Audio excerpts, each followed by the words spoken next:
Assalamualaikum warahmatullahi wabarakatuh. Baiklah, pada video kali ini saya akan menjelaskan tentang aspek manajemen dan organisasi sebagai tugas dari mata kuliah studi kelihatan bisnis. Langsung saja di sini saya akan menjelaskan satu persatu tentang poin-poin yang telah saya buat. Yang pertama saya akan menjelaskan tentang aspek manajemen.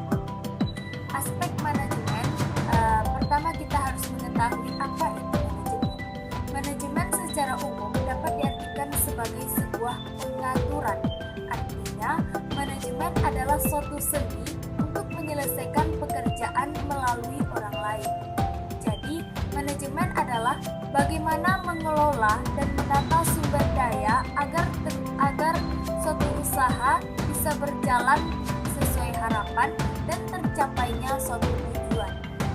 Dalam manajemen ini ada beberapa hal yang fungsi yang harus kita ketahui. Yang pertama yaitu perencanaan atau planning. Yang kedua, organisasi atau organizing. Yang ketiga, pengawasan atau controlling. Yang keempat, pelaksanaan atau actuating. Lanjut kepada poin selanjutnya yaitu tentang manajemen proyek. Manajemen proyek adalah suatu sistem untuk merencanakan, melaksanakan, dan mengawasi suatu proyek yang sedang dilaksanakan sehingga proyek tersebut selesai tepat waktu dan sesuai dengan konsepnya. Di dalam manajemen proyek ini ada beberapa hal yang harus kita lakukan. Yang pertama yaitu perencanaan proyek. Perencanaan proyek berisikan tentang gambaran apa dan bagaimana proyek akan kita laksanakan. Yang kedua yaitu penjadwalan proyek. Penjadwalan proyek ini berisikan waktu dari masing-masing aktivitas proyek yang akan kita laksanakan dengan urutan yang telah diatur. Yang ketiga yaitu pengawasan proyek. Pengawasan dalam pembangunan proyek ini berguna untuk melihat keselarasan antara proyek yang kita laksanakan atau kita bangun dengan pencapaian target yang telah kita tetapkan di awal. Poin selanjutnya yaitu manajemen sumber daya manusia. Manajemen sumber daya manusia yaitu berkaitan dengan segala sesuatu yang dilakukan perusahaan yang berkaitan dengan kinerja sumber daya manusia, yakni berhubungan dengan penetapan posisi kerja sesuai dengan bidangnya masing-masing. Adapun kegiatan-kegiatan dalam manajemen sumber daya manusia, yang pertama yaitu analisis jabatan. Analisis jabatan ini berarti kita mengumpulkan informasi tentang jabatan, mulai dari identitas jabatan, fungsi jabatan, tugas-tugasnya, tanggung jawab, dan hal-hal lain yang berhubungan dengan jabatan. Yang kedua yaitu perencanaan sumber daya manusia. Berarti kita menyediakan tenaga kerja yang sesuai dengan tuntutan dan persyaratan yang diajukan oleh sebuah perusahaan. Yang ketiga yaitu pengadaan tenaga kerja. Pengadaan tenaga kerja atau sumber daya manusia ini berarti kita melakukan penarikan atau rekrutmen tenaga kerja. Yang pertama kita lakukan itu rekrutmen atau penarikan. Yang kedua kita melakukan seleksi atau selection. Dan selanjutnya baru kita melakukan penempatan tenaga kerja tersebut ke bidang mana seharusnya dia ditempatkan. Poin yang keempat yang bisa dilakukan oleh manajemen sumber daya manusia yaitu memberikan kompensasi. Kompensasi adalah sebuah imbalan ataupun penghargaan yang diberikan kepada setiap personil yang bekerja di suatu perusahaan. Poin selanjutnya yaitu interaksi.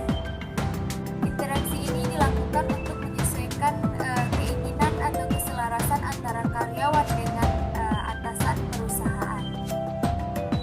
Selanjutnya yaitu pemutusan hubungan kerja. Pemutusan hubungan kerja ini bisa disebabkan oleh beberapa faktor. Yang pertama yaitu faktor usia, yaitunya pensiun. Yang selanjutnya karena adanya pengunduran diri disebabkan oleh beberapa alasan. Dan yang ketiga karena pemecatan karena adanya beberapa kesalahan atau terdapat kesalahan karyawan. Poin selanjutnya saya akan menjelaskan tentang apa itu organisasi. Sebelumnya kita sudah mengetahui tentang manajemen. Manajemen adalah alat untuk mencapai suatu tujuan. Dari tujuan tersebut kita membutuhkan suatu wadah atau tempat yang bisa kita gunakan untuk melaksanakan tugas-tugas yang telah kita rencanakan. Untuk itu organisasi secara statis diartikan sebagai tempat atau wadah untuk melaksanakan tugas yang telah kita rencanakan.